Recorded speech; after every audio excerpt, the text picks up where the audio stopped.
국내 주식도 관심이 되게 많으시잖아요. 많으시죠. 예. 국내 주식에서 진짜 답답한 거 삼성전자 같은 거 보면은 네네. 정말 답답하잖아요. 한 1년 6개월 동안. 그러실 수 있죠. 이런 것도 좀 하반기로 갈수록 아까 말씀해 주신 대로 네네. 좀 괜찮은 흐름이 나올 수 있을까요? 어차피 그 대형 기업들, 인덱스에서 아주 중요한 비중을 차지하고 편입되어 있는 기업들의 경우에는 시장이 그 투자 심리가 회복되어가는 국면에서는 어느 정도 수준까지는 자율 반등도 가능하다라고 생각을 하고 있고, 그리고 보다 근본적으로 반도체 산업이라고 하는 것은 향후 미래 메타버스가 열린다, 4차 산업을 넘어선 5차 산업혁명이 이제 열리게 될 것이다, 이런 얘기를 할 때 당연히 빠질 수가 없어요. 그리고 지금 퀄컴이 이번에 삼성전자와 함께 공동 연대를 해서 파운드리 산업을 확장하는 이런 쪽으로 이제 대응을 하고, 인텔조차도 반 TSMC 전략을 펼쳐 나갈 때 관련해서 협력도 할 수 있는 그런 가능성을 열어뒀기 때문에 삼성전자를 비롯한 우리나라 주요 반도체 기업들도 향후에는 지금보다는 좀 더 나은 평가를 받게 되지 않을까, 당연히 그렇게 되지 않을까, 이런 생각을 합니다. 인텔이 반 TSMC 정책을 피는 거예요? 그렇진 않아요. 그 오해 소지가 있는데요. 인텔이 반 TSMC 정책을 펼친다라가 아니라 인텔이 지금 내년부터 이제 4나노로 이제 칩을 만드는 공정을 진행하고, 자체적으로 파운드리를 역량을 강화해서 이 시장에 본격적으로 뛰어들겠다라고 지금 정책을 펼쳐나가고 있는데, 당연히 TSMC가 시장 점유율이 이제 거의 60%에 육박하는 선도 기업이니만큼 경쟁할 수밖에 없는 구도가 좀 더 펼쳐질 것이고 심화되겠죠. 예, 그런 관점에서 말씀을 드린 겁니다. 네, 또 삼성 파운드리도 거기에 맞춰서 또 계속 노력하니까. 예, 그렇죠. TSMC의 어떻게 보면 그 1강 엄청나게 강하잖아요. 그런 게 조금 이제 3분할 될 수 있는 여지가. 그랬으면 좋겠다는 바람을 담고 말씀을 드립니다. 네. 그러면은 또 이런 것도 있더라고요. 만약에 이제 시장이 앞으로 이렇게 돌아가지고 더 점점 좋아진다고 했을 때, 미국 시장이 그러니까 선진 시장이 좀 투자를 할 것이냐, 아니면 중국이나 베트남이나 인도 같은, 최근에 보니까 신문에도 인도 시장이 이렇게 잘 크고 있다, 이런 얘기들도 많이 나오더라고요. 그래서 선진 시장과 이머징 시장 이렇게 두 개로 나눴을 때는 좀 어디가 좀 이렇게 투자처가 될 수 있을까? 선진과 이머징을 나누는 것은 조금 바람직한 구분은 아닐 수 있다는 생각을 하는데요.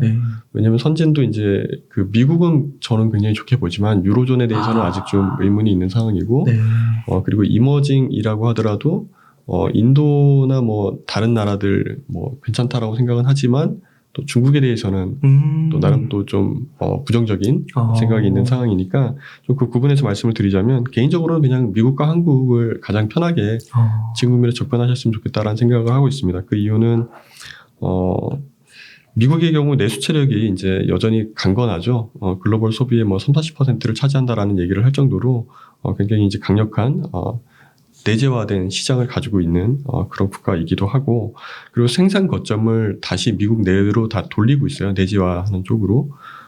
그리고 여기에 이제 달러 베이스 경제를 자체적으로 구현해 놓은 나라이기 때문에 글로벌리 어떤 그 위기가 오더라도 가장 먼저 극복할 수밖에 없는 나라이고, 그 중에서도 지금이야 그 나스닥 지수는 연초 대비 한 28%, 30% 가까이 빠져 있지만, 또 S&P 지수는 한 16, 17% 정도 그보다는 또 더 잘 견뎌주는 이런 모습, 이런 걸 감안을 하면 S&P 500 기준으로 주요 우량 기업 투자를 하는 이런 것들은 미국 굉장히 바람직하지 않나, 인덱스 투자도 마찬가지고요. 그렇게 생각을 하고, 한국은 이제 대외 여건이 악화돼서 이제 수출이 조금 이제 위축될 수 있다라는 평이 나오면서 약간 흐름을 보여주고, 외국인 자금도 많이 이탈한 상황. 외국인 자금 지금 코스피 그 편입 비중이 코스피를 내 외국인 보유 비중이 한 27%까지 굉장히 낮게 떨어져 있는데, 보통은 어느 정도? 한때는 40%에 육박했던 적도 있죠. 보통은 이제 30% 초중반 이 정도 이제 그 보유를 하는 흐름이 작년 말 이후 많이 외국인 이탈에 의해서 지금 깨져 있는 상황인데, 그럼에도 불구하고 한국 시장이 지금 그 1월 달을 제외하고 보면 굉장히 잘 견디고 있는 편이에요. 코스닥만 하더라도 지금 마이너스 한 16% 정도인데 S&P보다도 덜 빠졌고요. 코스피도 지금 마이너스 연초 대비 한 12% 수준이니까 상당히 강건한 모습 보여주고 있는 건데, 이거는 이제 기본적으로 남들 올 때 덜 올랐던 것도 있겠지만 밸류에이션 부담이 좀 덜한 것도 있고요. 그리고 이익 전망치 상향이 가장 큰 요인이 아닐까, 이런 생각을 합니다. 지금 그 이익은 늘어요? 예, 우리나라 기업들 지금 유틸리티 업종을 제외하고는 연초 이후에 거의 대부분의 업종의 이익 전망치가 상향되고 있습니다. 아, 그래요? 예, 그런 관점에서 보면 굳이 막 그 고수익을 얻기 위한 그 이머징 시장에 대한 탐구도 좋겠지만 미국과 한국을 관심 있게 보시는 것도 바람직하지 않나 이렇게 좀 생각을 합니다. 그럼 혹시 국내에서 좀 크게 분류해서 대형주와 좀 중소형주를 이렇게 좀 네네. 분류를 했을 때는 네네. 좀 선호되는 곳이 있을까요? 올해는 저는 개인적으로는 이제 라지캡보다는 미들캡을 좀 더 선호하고요. 그래요. 예, 그리고 이제 본격적인 시장 반등과 안정화가 이루어졌을 때는 그때 이제 다시 외국인 자금 들어오는 흐름, 뭐 이런 것들, 투자 심리 안정화되는 부분, 이익 체력 회복되는 부분들 감안해서 이제 대형주 보시기를 권해드리는데 그 이유가 외국인 자금이 빠진다라고 하는 것은 우리 시장 같은 경우에는 굉장히 그 통계가 투명하게 잘 잡히고 있어서 외국인 기관, 개인 수급을 다 따로따로 분리해서 볼 수가 있어요. 근데 좀 전에 말씀드렸지만 외국인 투자는 자금은 현재는 인플로우가 없어요. 다 순 유출되고 있는 상황이니까 그만큼 대형주한테는 수급 측면에서 불리하고 네. 그리고 펀더멘털 관점에서 여러분들이 그 확인하시기가 좋은 게 대형 기업들보다도 오히려 그 안정적인 정보가 제공되고 있는 중견 기업들이 좀 더 투자하시는 데 있어서 팔로우하기가 쉬우실 거예요. 왜냐하면 비즈니스 모델도 대형 기업 대비해서는 단순한 기업들이 많이 있고 그리고 일단 지금 그 보통 대형 기업들은 세트 업체들 완성된 제품을 만드는 업체들이 많이 있지만 중견 기업들은 대부분 부품 소재와 같은 뭐 소부장이라고 흔히들 부르는 그런 기업들이 많이 포진해 있습니다. 근데 작년 4분기, 올해 1분기 크게 그 원자재 가격이 올라서 단가 그 인상 협상을 해서 가격 전가를 했을 때 B2B를 하는 기업들은 대부분 그런 그 리딩 컴퍼니 기준으로 하면 가격 전가를 해서 2분기부터는 실적이 상당히 안정화될 가능성이 높아요. 그에 반해서 세트 업체들은 소비자한테 이제 가격을 전가해야 되는 상황인데 아무래도 좀 부담스러울 수가 있겠죠. 그래서 아예 그냥 필수 소비재 이런 기업이 아닌 이상은 대부분의 세트 업체들은 가격 전가하는 속도가 지금 그 중견 기업들 대비해서는 조금 늦을 수 있지 않나 하는 생각도 가지고 있고 아까도 말씀드렸던 그런 수급 측면에서도 상대적으로 미들캡 대비 좀 올해로만 한정한다면 라지캡이 미들캡보다는 좀 불리하지 않을까 이런 판단을 하고 있어서 가급적이면 올해 개인적인 제가 고객들께 안내해드리는 그런 포트폴리오에는 미들캡이 주를 이루고 있다. 이렇게 좀 말씀드릴 수 있을 것 같습니다. 그렇다니까 외국인이 네. 좀 들어온다는 거는 큰 자금으로 들어올 때는 이제 대형주를 네네네. 주로 이게 사게 그렇죠. 되는데 네네. 지금은 이제 유출이 되는 네네네. 거니까 아무래도 대형주가 가기는 좀 어려운. 상대적으로는 예. 대형주와 그 중소형주가 서로 누가 더 우위의 흐름을 보일 것이냐라고 한다면 상대적으로 반등이 펼쳐지든 뭐 어떻게 흘러가든지 간에 저는 개인적으로 올해 연간으로 놓고 보면 퍼포먼스는 미들캡이 좀 더 낫지 않을까 하는 생각을 하고 있습니다. 네. 실제로 그 지수가 안 움직이잖아요. 예. 지금 거의 뭐 그렇죠. 2600, 2700 네네. 사이에서 계속 왔다 갔다 하는 것 같은데. 네. 네. 혹시 환율 전망 이런 것도. 환율은 예. 가장 어려운 제일 어렵다고 하시더라고요. 매크로 하시는 네. 예, 그 이코노미스트들도 가장 어려워하시는 부분인데 좀 떨어지고 있긴 한 것 같기도 하고. 일단 상반기 중에는 네. 뭐 지금 레벨에서 크게 내려올 일이 없겠지만 이건 저희 하우스 뷰를 가지고 말씀드릴게요. 네. 제가 전망할 수 있는 범위를 벗어나는 부분이니까 기본적인 얘기를 먼저 좀 드리자면 환율은 이제 그 나라의 이제 경제력하고 금리 수준 이런 걸 당연히 기본적으로 반영을 합니다. 그렇기 때문에 단기에는 이제 달러 강세 기조를 누구나 상식적으로 전망할 수 있을 것 같은데 하반기 이후에는 각국의 이제 경제 회복 속도랑 인플레이션 반영 영향 정도 뭐 그 영향이 완화되는 수준에 따라서 달라질 수 있겠는데 여러분들 관심 가지시는 부분은 아무래도 원달러일 테니까 원달러 기준으로 말씀을 드리면 전쟁 위험은 일단 그 상반기 지나고 나면 하반기에는 정점 통과하는 것으로 전문가들 다들 보고 있죠. 그리고 유로존이 금리 인상을 하반기부터 개시를 할 겁니다. 그리고 이제 중국 경기도 아무래도 하반기에는 지금보다는 나은 국면으로 가지 않을까 하는 얘기들을 종합을 하면 여기서 달러가 더 추가로 연말까지 강세로 가기보다는 하반기 연말로 가면 갈수록 상반기의 레벨에서는 조금 더 하향 안정화되는 쪽으로 저희 메리츠증권 리서치 센터에서는 전망을 하고 있습니다. 구체적인 수치로도 전망을 하고 있는데 하반기에는 이제 1250원을 하반기 시작하면서 하회할 가능성을 높게 보고 있고 연말에는 1,220원까지도 네. 내려갈 것으로 보고 있고 내년 되면 이제 그 평균 환율이 1,200원 언더로 내려오는 이런 전망을 저희 하우스에서는 하고 있습니다. 이게 환율이 이렇게 네. 떨어지면은 네네. 외국인들이 매력적으로 느끼는 거 아닌가요? 환율이 올랐을 때 싸게 들어올 수 있는 기회가 내려가면 내려갈수록 더 매력적이 되겠죠. 당연히. 매력을 느껴서. 맞습니다. 예. 그러면 앞으로도 네네. 좀 들어올 수는 있겠네요. 지금보다 수급이 더 악화될 가능성을 낮게 본다는 말하고도 좀 연계해서 이해하시면 맞을 것 같습니다. 저도 네. 그렇게 생각을 하고요. 그러니까 이렇게 환율이 떨어질 거를 만약에 그 네. 시나리오가 펼쳐진다라고 네네. 가능성이 높다고 생각하면 네네. 이제 조금씩 이제 외국인들도 이렇게 현재 시점에 대해서 너무 이렇게 비관하시지 않으셔도 되지 않을까 하는 생각을 합니다. 수급적인 측면에서는. 네. 네. 그러니까 지금 이렇게 좀 분위기가 좀 너무 흉흉하고 막 이래서 그렇지 네네. 이게 막 정말 뭔가 이렇게 옛날에 그 진짜 뭐 대공황 이후에 뭐 최악의 그런 게 네. 벌쳐지고 있다 막 이런 기사의 헤드라인을 뽑으니까 네. 그런 건 아니라고 이제 기본적으로는 보시는. 저는 그렇게 생각을 합니다. 예. 예, 저희 하우스에서도 그렇게까지 스태그플레이션에 대해서 그렇게 동의하고 있지는 않고요. 네. 네. 그 아까 이제 테슬라, 삼성전자 또 이제 현대기아차 좀 이런 거 여쭤봤는데, 네네. 갑자기 요걸 또 안 여쭤볼 수가 없을 것 같아서. 네네. 네이버 카카오 있잖아요. 너무 많이 빠져가지고. 일단은 네. 기본적으로 그 커머스 비중이 올라가고 있는 거는 긍정적이긴 한데요. 네. 이번에 이제 스냅 쇼크가 어제 바로 미국에서 있었는데 스냅만 빠진 게 아니라 광고 관련 기업들 주가가 다 빠졌었어요. 네. 그 얘기는 인터넷에서 굉장히 좀 광고 수입이 중요한 인터넷 플랫폼 기업들에 있어서는 중요한 부분이기는 한데 좀 양측이 서로 한쪽은 올라가고 한쪽에 대한 전망은 지금 숫자는 당장 안 떨어졌을지라도 약간 부정적인 톤이 이제 부각되고 있는 이런 상황인 걸 감안하면 길게 보면 당연히 좋게 보고요. 네. 그럼에도 불구하고 단기에는 좀 변동성이 있을 수 있지 않을까 이런 생각을 합니다.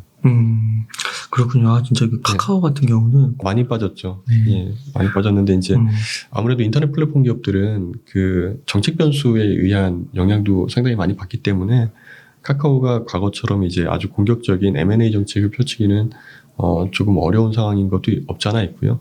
그리고 이제 물적 분할을 통해서 상장하는 이런 그 기업 전반을 두루두루 키워나가는 이런 방법론도 현재는 정책적으로 좀 쉽지가 않은 과거 대비 그런 상황인 거를 좀 감안할 필요가 있지 않을까. 그럼에도 불구하고 인터넷 플랫폼 그 섹터 자체의 성장성과 거기에서 리더 역할을 해주고 있는 리딩 컴퍼니들의 성장성에 대해서는 그건 의심하지는 않습니다. 다만 이런저런 변수들을 함께 좀 보셔야 될 국면이지 않을까 이렇게 생각은 하고 있습니다. 그럼 이제 삼성전자나 네이버, 카카오 이런 것들에 아무래도 국민주다 보니까 많은 분들이 사셨을 거고 네. 지금 뭐 적게는 뭐 1, 20% 이렇게 마이너스를 또 이렇게 물려 있다고 한다면 네네. 이런 분들은 손절은 하는 건 아니고 조금 더 길게 본다면 좀 가져가야 된다고. 굉장히 좀 어려운 얘기인데요. 네. 제가 운영해드리고 있는 포트폴리오에는 현재 국내 플랫폼 기업들이 있지는 않은데 뭐 카카오페이 같은 카카오뱅크 같은 뭐 이런 기업들 일부 있으신 분도 계시기는 하지만 조심스러워 이런 거는. 네. 제가 가지고 있지 않은 주식에 대해서 말씀드리는 자체가 굉장히 조심스럽지만 사견임을 전제로 네. 이렇게 좀 말씀을 드린다면 아까도 말씀드렸지만 어려운 시기에 좋은 기업을 손절하는 것에 대해서는 그 기업의 뭐 섹터와 그 기업의 뭐 다른 어떤 것들을 종류가 달라지더라도 종목 자체가 달라지더라도 저는 개인적으로 동의하지는 않습니다. 그러니까 시장 국면 자체가 아예 나락으로 간다라고 그 본인들이 판단을 하신다면 주식도 현금도 다 쓰레기가 되겠지만 그렇지만 향후에 본인들이 판단하실 때에 오늘 제가 말씀드렸던 이런 의견들 동의하시고 그리고 그 기업들의 펀더멘털을 가지고 본인들이 긴 호흡으로 접근하신 거라고 한다면 굳이 지금 시점에서 마켓의 패닉 셀링이 지금 이루어지고 있는 상황도 아닌데 굳이 먼저 그러실 필요까지는 없지 않을까 하는 생각을 하고 만약에 이게 그 레버리지를 쓰셔서 비투를 하셨다거나 이런 경우는 조금 달라질 수는 있을 것 같아요. 또는 급한 용처가 있는 돈이다라고 한다면 그런 상황에 따라서는 판단이 좀 달라질 수 있겠지만 순수한 여유 자금이고 나는 이 기업의 펀더멘털에 주목하고 있고 충분히 공부를 하고 있고 업데이트를 하고 있고 그 기업의 비전, 제시하고 있는 비전들, 주총에서 얘기하는 대표의 그런 얘기들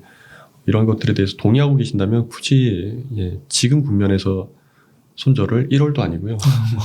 이거는 조금 그렇게 합리적이지는 않은 판단이라고 생각합니다. 네, 좀 더. 저라면 그렇게 할 것 같습니다. 그리고 뭐 고정적인 월급이 들어온다고 하면은 일부 금액을 계속해서 좀 적립식으로 오히려 분할관점에 접근할 수도 있겠죠. 네. 갑자기 마음이 편해지는 것 같습니다. 네. 그 아까 페니셀링이라는 용어를 쓰셨는데요. 혹시 페니셀링 그 용어의 정의 같은 게 있나요? 뭐 퍼센트나 뭐 이런 게? 그렇지는 않고요. 네. 패닉셀링이라고 하면은 그냥 투매인 거죠. 근데 그 투매가 공포에 의해서 뒤도 안 돌아보고 파는 이제 그 전쟁 용어예요. 원래 패닉 자체가 그 뒤도 안 돌아보고 항복하는 이런 이제 것과 같이 예를 들어서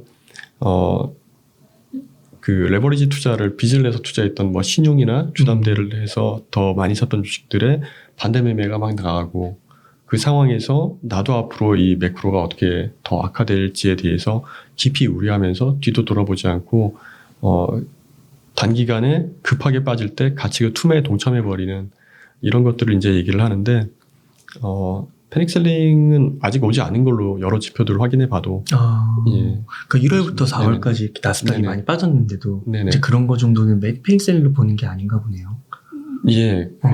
구간의 단기 하루 이틀 정도는 패닉셀링이었던 것 같습니다라는 평을 하겠지만 지금까지 연초 대비 지금 빠진 걸 가지고 이제 뭐 여러 그 지표들을 감안을 하면 패닉셀링이 지금까지 이루어졌다라고는 보지는 않고 있습니다. 네. 부장님 이렇게 좀 상세하게 많은 부분들 제가 좀 너무 꼬치꼬치 캐물은 것 같은데 아닙니다. 답변 너무 잘 주셔서 감사드리고요. 혹시 이제 마지막으로 이런 시기에 조금 저희가 좀 되새길 만한 뭐 투자의 뭐 원칙이라고 할까요? 좀 그런 것들이 좀 있을까요? 강조해주고 싶으신 점들? 제가 뭐 이렇게 뭐 엄청난 뭔가를 얘기한 것도 아니고 여러분께 그런 말씀드리긴 부끄럽기는 한데요. 아닙니다. 제가 생각하는 투자에 있어서 합리적인 제가 투자를 통해서 돈을 벌어왔던 그 가장 중요하다고 하는 생각 이런 거를 좀 같이 공유를 해드리자면 썰물은 언제든지 올 수 있어요. 그랬을 때 그 썰물이 왔더라도 내가 마음 편안하게 가져갈 수 있는 기업들이 있을 것이고 그렇지 않은 기업들이 있을 것인데 뉴스에 일희일비하는 그런 투자보다는 썰물이 오더라도 내가 마음 편안하게 투자할 수 있는 그런 기업들을 찾아서 투자하시는 것이 가장 중요하다라고 이제 생각을 하고요. 그리고 좋은 기업을 살 때 이런 세일 기간에 사서 성과를 거두는 것은 인내로 거두는 것입니다. 매매를 잘해서 거두는 것보다는 이거는 뭐 제가 굉장히 좋아하는 투자자인 유럽의 워렌 버핏이라고 불리는 앙드레 코스톨라니도 그런 얘기를 했는데 투자의 선택은 상상력으로 하는 것이지만 성과는 인내로 거두는 것이다라고 이제 얘기를 하셨는데 지금이 그 격언이 꼭 들어맞는 시기가 아닌가 이런 생각을 합니다. 그래서 여러분께서 좋은 선택을 하시고 그리고 거기에 집중해서 꾸준히 공부하시면서 인내해 가시면 미래에 반드시 좋은 성과와 보상으로 여러분 돌려받게 되지 않으실까 이런 생각을 합니다. 그리고 금리 인상기, 뭐 인플레이션 국면 이런 데서는 B2는 가급적이면 안 하셨으면 하는 바람이고요.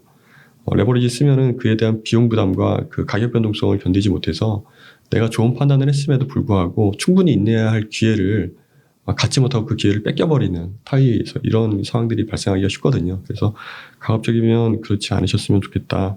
이렇게 좀 생각을 합니다. 실제로 좀 이렇게 보실 때 그 인버스나 레버리지나 그런 게 조금 지금 상황에서 많이 쓰시나요? 아니요. 변동성이 커지는 국면에서는 오히려 레버리지 투자는 가급적 안 하는 편이고요.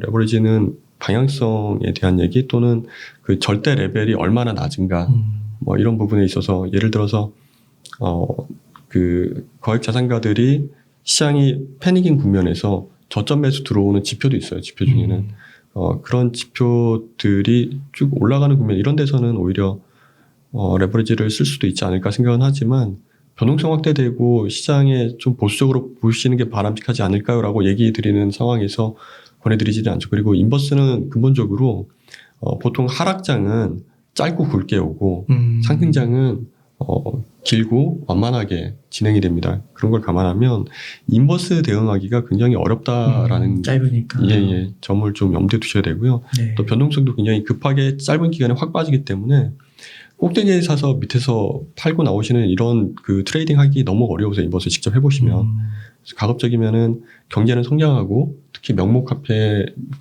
수량은 계속 늘어나는 거기 때문에 자연적으로도 인플레이션은 진행이 되는 겁니다. 경기가 확장되면 확장될수록 글로벌라이제이션이 진행되면 진행될수록 이머징 국가들이 하나둘 성장해 오면 성장할수록 주식시장은 우상향할 수밖에 없지 않나라고 하는 그 믿음을 가지고 투자를 하셔야 된다라고 생각을 하고 인버스 투자는 그래서 가급적이면 안 하셨으면 하는 바람이 있습니다. 아, 네, 부장님 감사드립니다. 그러면은 제가 마지막 멘트하고 마치도록 하겠습니다.